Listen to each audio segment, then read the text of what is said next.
Good afternoon, everyone. Thank you for joining us today. My name is Michael Wiltskid. I'm Associate Director of the Calvin Alumni Association. The Calvin Alumni Association started coming to you live Wednesdays at 4 p.m. Eastern last year when the initial stay-at-home orders started to take effect. Since then, we've had the privilege of interviewing a variety of alumni and friends about their careers, what life looks like for them today, and how they found success in their field. Our spring semester is winding down here on the Knollcrest campus, but we have a few stories we'd still like to share before the end of May. Our alumni magazine, Spark, just came out last week, and so I hope you've had a chance to look through it.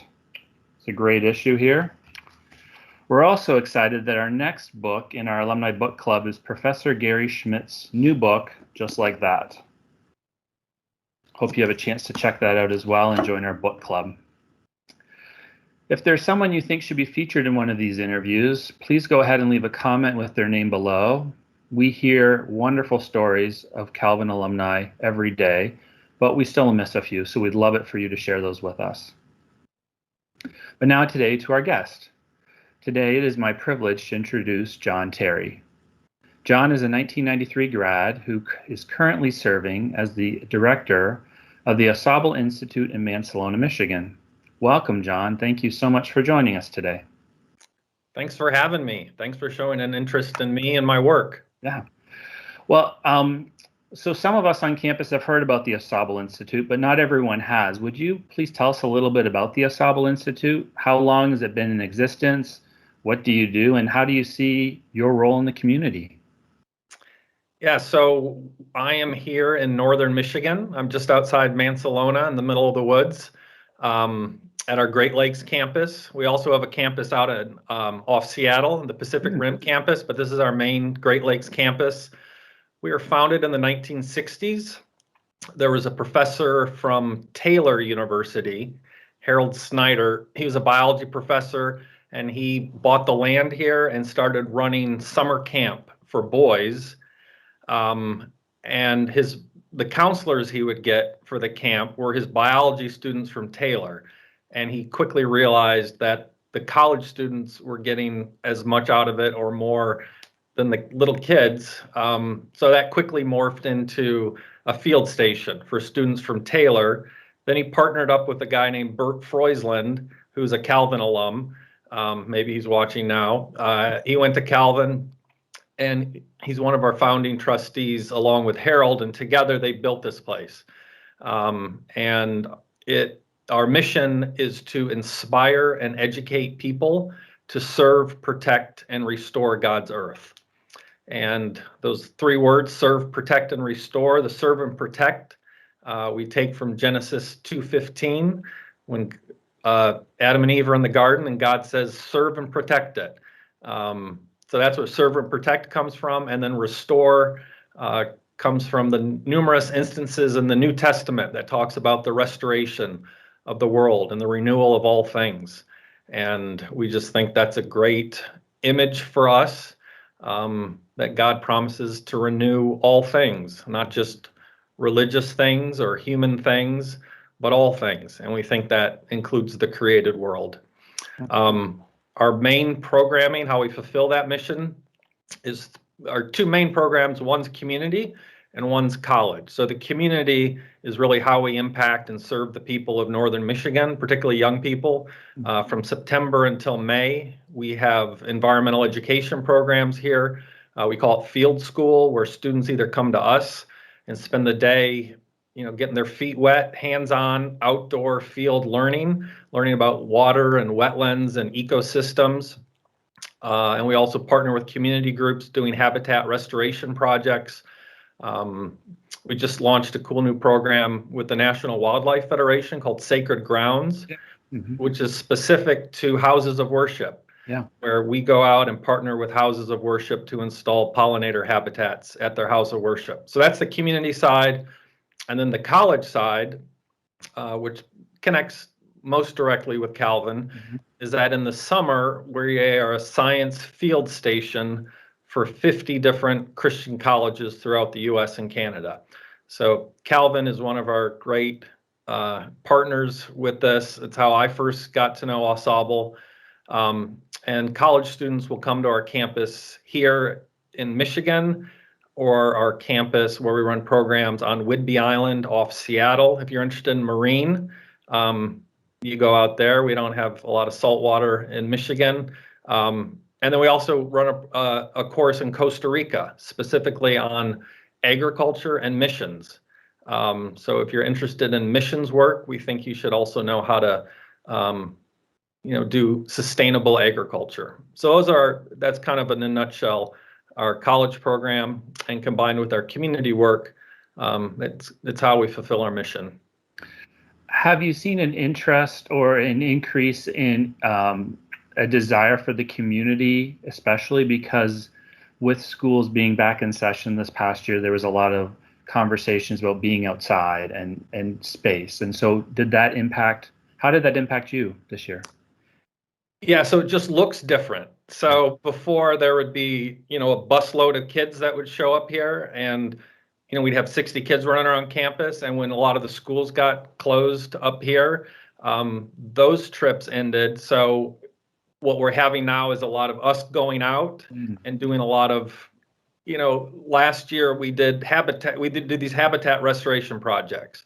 And typically a school would do one big project at the school, which they couldn't do last year. So instead, each student did a little project at their home. So it turned into, instead of one big project, 30 little projects. So there is a big demand to be outdoors and to do things outdoors, and it looks different. Right.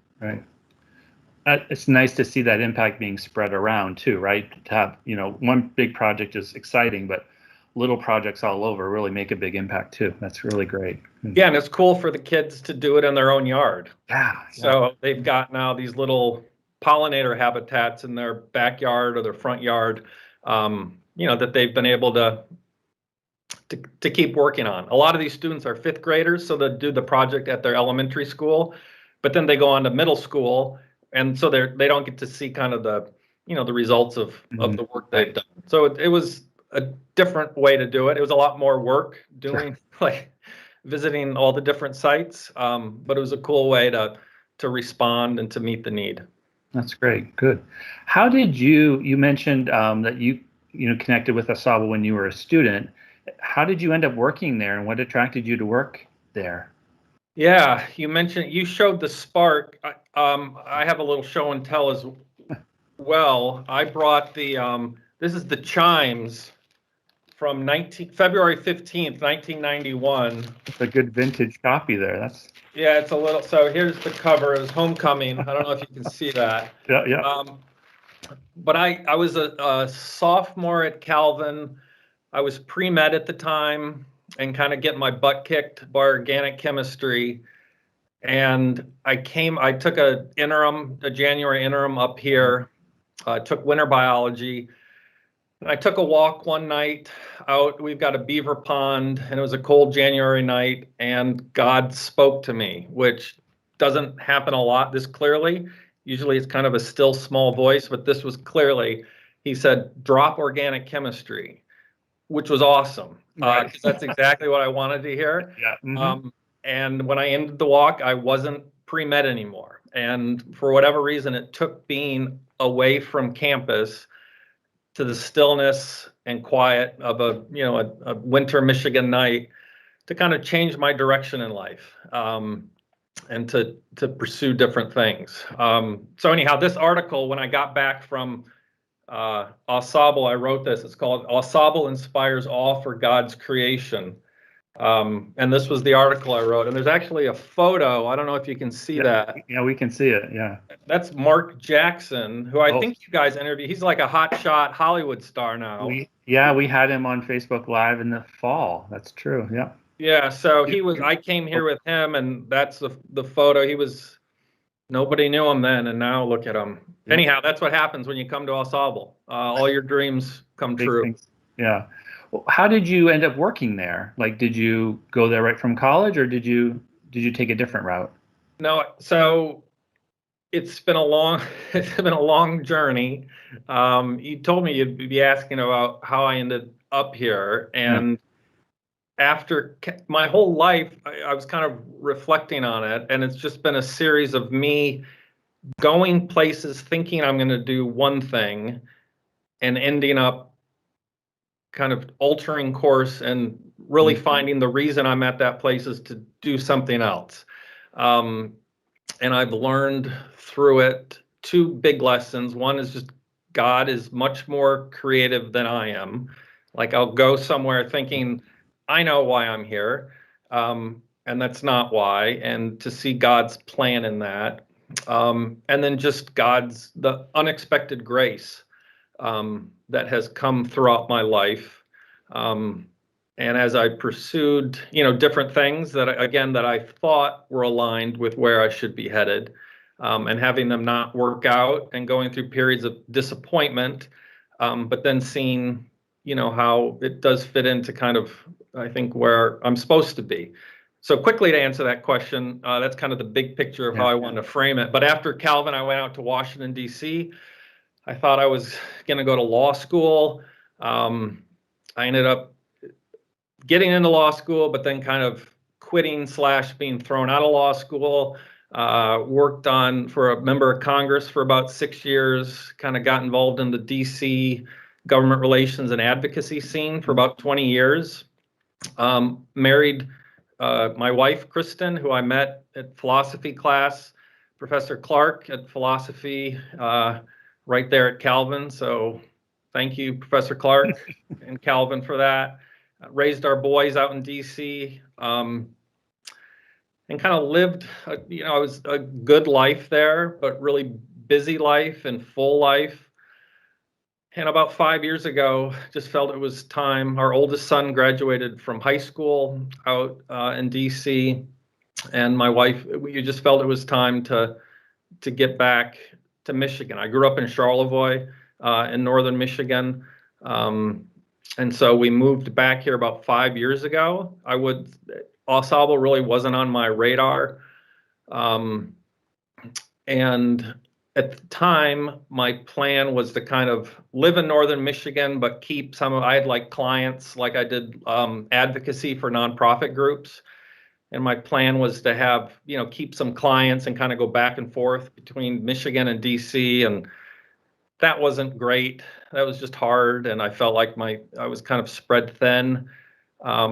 I thought about running for office. When you live in DC, success there and how you impact the world is through running for office and getting elected for office. So with that mindset, I was thinking that's what I'll do.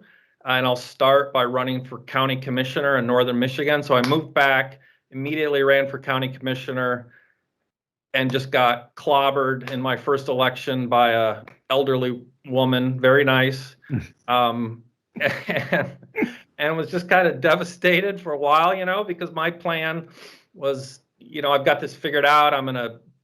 This is how I'm going to change the world, and this is how I can serve people. I had humility. I don't think I was an egomaniac, but I felt, this is how I'm going to change the world and serve people, and I can be good at it and better than, the idiots in DC. And so again, just ran and lost an election to a elderly woman who would never run for anything anymore and felt like I was a loser. And was just kind of devastated. I was just like, well, what am I doing here? I thought this was why I came to Michigan. I thought this is what I was going to do in life. And again, just that unexpected grace of then kind of learning about, Asaba needed someone to do, communications and fundraising and outreach. So about 3 years ago, I joined the staff to do that. And it's just been a real gift. And I became the executive director about a month ago.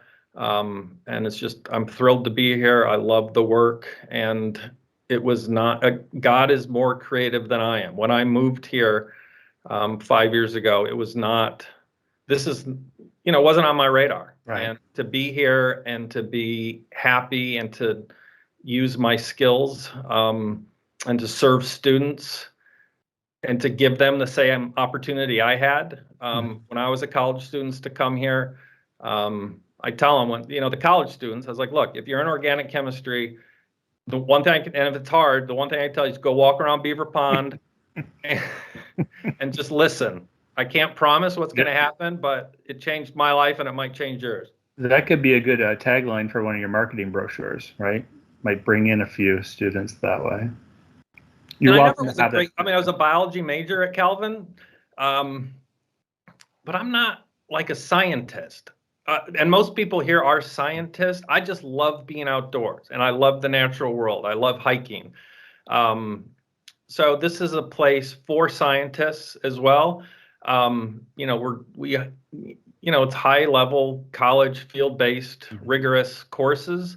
But we also are a place for people, who see God expressed through his creation, and want to learn more about it and understand it and then work to protect it and serve it. That's awesome. What impact have you seen in the lives of the students who spend time there? Obviously, you think about your alumni and we think about our alumni. And what impact have you seen in their lives? So for the college students, for the community stuff, the impact is really just lighting a spark and letting them be outdoors, get away from the screens. We had a theme, I think 2 years ago, that was just called Look Up and See. There's a cool verse from Isaiah that just starts with look up and see, like pay attention, look away from your screens and see what God has done. And so for the little, like the K-12 programming, it's a spark for them to be outdoors, getting muddy, getting their hands, catching frogs, learning about water, and it's just really igniting a spark for them. For the college students, I would say they have the spark already. I mean, they know they're really interested in this.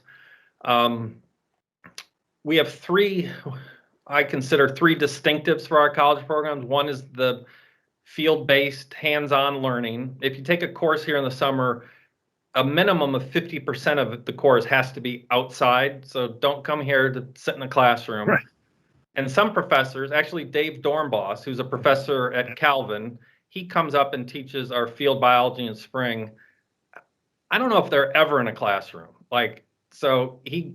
They're always out. So field-based learning is one. Number two is excellent professors that engage faith into their teaching. And the third is a community of friends. We really stress this community aspect. And I think as far as how we've impacted the college students, they love the community here. A lot of them feel, and this is sad, but they feel that their church hasn't really embraced caring for creation and understanding God's creation in the same way that they do. And they feel their love of the outdoors is a natural extension of their faith. So when they come here and they're surrounded by all these people that are kind of like them, is really affirming for them and it's encouraging for them. A lot of our students feel like misfits a little bit in their faith community because they love science and they're kind of looked at with skepticism, at their church or, their family because they're the environmental person and what's that about. And in the science community, some of them are looked at with skepticism because of their faith. So to be here and to be able to combine those things is really powerful for a lot of students, and they feel it's very affirming of both their love of the created world and the science and also their faith. They really feel like they can be who they are. Absolutely. That's wonderful. That's a real gift to them. And we'd love to make that it's still somewhat rare to find a church or a pastor that really embraces the idea that God uses you can learn about God. If you look at the story of the Bible, just consistently, a theme that emerges is God loves his creation. And you can, the heavens declare the glory of God. It's etched on a beam in our lodge right over there. It's Psalm 19. God is speaking through his creation, and consistently through the Bible, that's a theme, that God loves what he makes, he cares about it, and we're called to take care of it. So one of our goals is to help churches, the Christian community, really just take a more active role in this. And it's going to take the church community to have a more active role in this.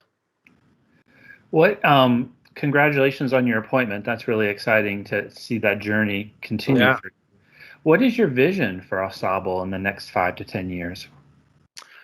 Well, part of it, I think, is that playing a more of a role in the Christian and faith community, making sure just people see this as a core, or not a core, but an important part of the faith. Mm-hmm. And it's not something extra. And it's, it's an important, it matters to God, and it should matter to us. As far as you use the word 5 to 10 year vision, we're actually on May 10th, the board is meeting in Grand Rapids.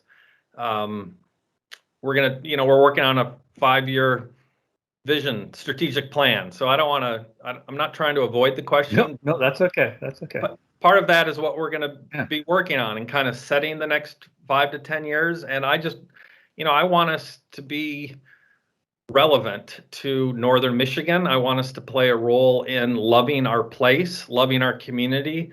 There's a lot of, we have a role to play here in serving the community and meeting needs here. And I want us to be relevant and important to schools like Calvin and our other 50 partners. I want, students to want to go to Calvin because Calvin students come to Asaba, and that's part of the educational experience. And a lot of our partner schools are facing huge just financial struggles right now. It's just a hard time in Christian higher education. And I want us to help play a role in solving that. And for students to know you can still go to a small Christian school and still get an excellent environmental science education that starts kind of the core. Your school will offer the core, but then you can still come and take excellent field courses from Asaba Institute in the summer, we take professors, our faculty, we take the best from all these different schools and they teach for us in the summer. And I just get excited about schools that are able to build excellent environmental studies programs.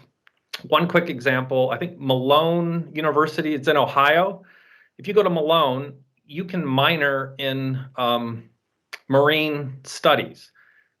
There's nothing marine about Ohio.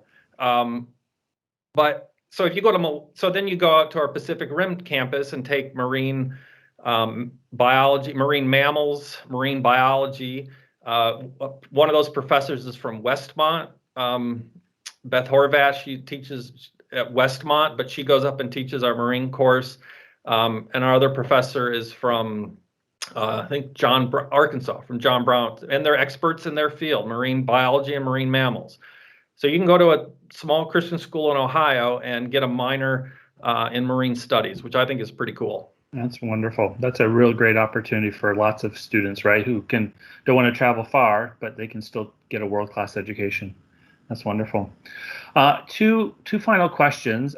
As I was thinking about it, right, we're in a season of graduation and commencements. What advice would you have for graduates right now? What would you want to say to them? Probably to go back to when I was looking at my journey of just, God is more creative, and look for moments of unexpected grace. And I think it's hard right now. I mean, I have a son, my younger son graduates in a week or in 2 days. In 2 days, I'm going to be at his graduation.